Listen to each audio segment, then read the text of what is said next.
अस्सलाम वालेकुम। मेरा नाम सैयद उसामा शकील है। मैं एक आईटी कंपनी का सीईओ हूँ। हर किसी का अपना अलग अलग नज़रिया होता है। मेरा भी एक नज़रिया है कि पाकिस्तान आखिर इतना पीछे क्यों है। मुझे जो रीज़न लगता है कि सिर्फ करप्शन एक बड़ी वजह नहीं है। करप्शन इसकी एक छोटी सी वजह है। उसके तीन रीज़न है। एक है हमारा फैमिली सिस्टम, दूसरा है हमारा औरतों का काम ना करना, और थर्ड वन है कि हमारे जो बच्चे हैं वो यूनिवर्सिटी के बाद इतनी देर से काम पर आते हैं कि इकनॉमी में वो अपना पार्ट अदा नहीं कर पाते। फैमिली सिस्टम किस तरीके से, हमारा जो फैमिली सिस्टम है वो आज से 50 साल पुराना के सब मिलके रहेंगे।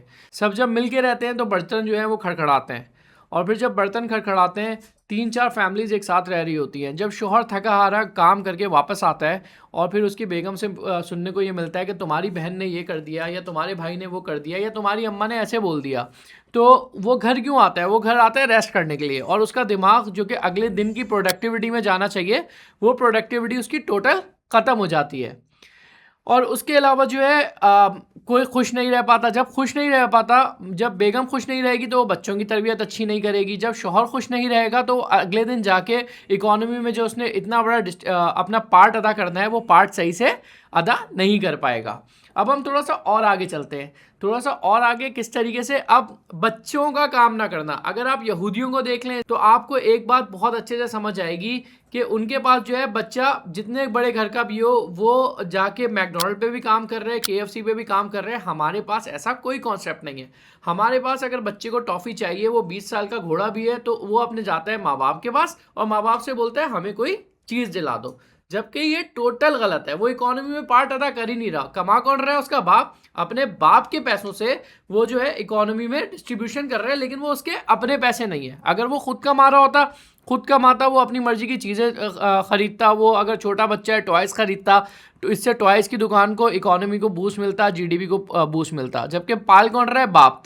अब औरत की तरफ आ जाते हैं। औरत जो है वो भी नौकरी नहीं कर रही है। मैं इस्लाम के उससे नहीं बोल रहा, ना मैं किसी उससे बोल रहा हूँ। मैं सिर्फ ये बता रहा हूँ कि हम इकोनॉमिकल इतना पीछे क्यों हैं। वो भी किस पे डिपेंडेंट है? टोटल शौहर के ऊपर। अब शौहर जो है वो जो कमाएगा वो सारा का सारा फीसों पे लगेगा। वो जो कमाएगा वो सारा का सारा जो है दाल रोटी पानी पे लगेगा। तो वो घूमने कब जाएगा? बाहर के ममालिक में क्या होता है कि साल के आखिर में वो लोग घूमने जाते हैं। हमारे पास ऐसा कुछ नहीं है। हमारे शौहर ने घर बनाना है, तो उसके लिए उसकी तमाम जमा पूंजी जो है वो लग जानी है। और दूसरा, उसने जो है घर में राशन डालना है। अब वो पैसा जो है लग्जरी की तरफ कब जाएगा? वो रोलेक्स कब पहनेगा?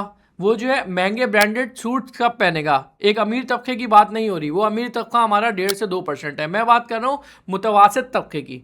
जब मुतवासित तबका कमाएगा ही कम, तो वो लग्जरीज की तरफ कब जो है अपने पैसे शेयर करेगा? और जो उसकी बेगम है वो शोहर से लेके खर्चा करेगी, तो वो इतना इंडिपेंडेंटली खर्चा नहीं कर सकती। वो इतने ब्रांडेड सूट्स नहीं खरीद सकती। लेकिन वो खुद ही जॉब कर रही होगी, तो क्या होगा? वो ब्रांडेड सूट भी लेगी, वो सारी चीज़ें भी लेगी। उससे क्या होगा? इकोनॉमी में उसका डिस्ट्रीब्यूशन बढ़ जाएगा। वो फजूल खर्ची भी करेगी। बेसिकली फजूल खर्ची नहीं होती, वो इकोनॉमी साइकिल घूम रही होती है। इस तरीके से अब हम आगे जाते हैं। बच्चा जो है अगर माँ बाप से पैसे मांगेगा तो वो भी लिमिटेड खर्चा करेगा। लेकिन अगर वो अपना अलग पैसा कमा रहा होगा, एक तो वो पैसा इकोनॉमी में डिस्ट्रीब्यूट होगा, उसके अलावा जो है वो पैसा से वो एक्स्ट्रा लग्जरीज की चीज़ें भी खरीद सकता है। तो एक घर में तीन कमाने वाले हो जाएंगे, एक बच्चा, एक उसका बाप और एक औरत। जब ये तीन कमाने वाले होंगे तो हर कोई अपना अलग अलग खर्चा करेगा। नए बिजनेस खुलेंगे। अब एक नया बर्गर की शॉप खुली है, लेकिन क्या होता है, वीकेंड पे हमारी मिडिल क्लास पैसे जमा करते हैं, वीकेंड में खाने जाते हैं, और जो है नई दुकान वालों को कोई पूछता नहीं है। अब आप हफ्ते में एक दफ़ा जब खाने जाओगे तो आपका मेन फोकस क्या होगा? आपका मेन फोकस ये होगा कि आपने जो है वो केएफसी जाना है, या आपका मेन फोकस ये होगा कि आपने मैकडोनल्ड जाना है, या किसी अच्छी पिज़्ज़ा हट वगैरह किसी अच्छी जगह जाना है। नए को तो कोई पूछेगा ही नहीं। जबकि बाहर इस तरीके से नहीं होता। वो 3 टाइम बाहर खाते हैं।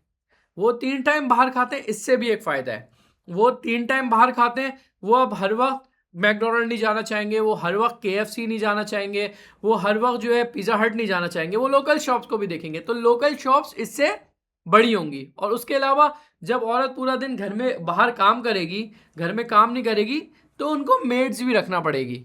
जब मेड्स रखना पड़ेगी तो इकोनॉमी हम और सर्कुलेट हुआ, और पैसे जो है वो डिस्ट्रीब्यूशन की तरफ चले गए। तो मुझे ऐसा लगता है कि करप्शन के अलावा फरसूदा निज़ाम भी है और बहुत सारी ऐसी चीज़ें हैं जिसकी वजह से जो है हमारी इकोनॉमी बूस्ट नहीं हो पा रही। तो ये मेरा नज़रिया है, आपका नज़रिया क्या है? बग़ैर लड़े झगड़े आप हमें कमेंट्स में बताएं और हम इसको मज़ीद, अगर इस पे जो है 50,000 लाइक्स आ जाते हैं तो हम इस पे मज़ीद जो है इसको डिबंक करने की कोशिश करेंगे। मेरा नाम है उसामा शकील, आप देख रहे हैं उसामा स्पीक्स। मिलते हैं नेक्स्ट वीडियो में। अल्लाह हाफ़िज़।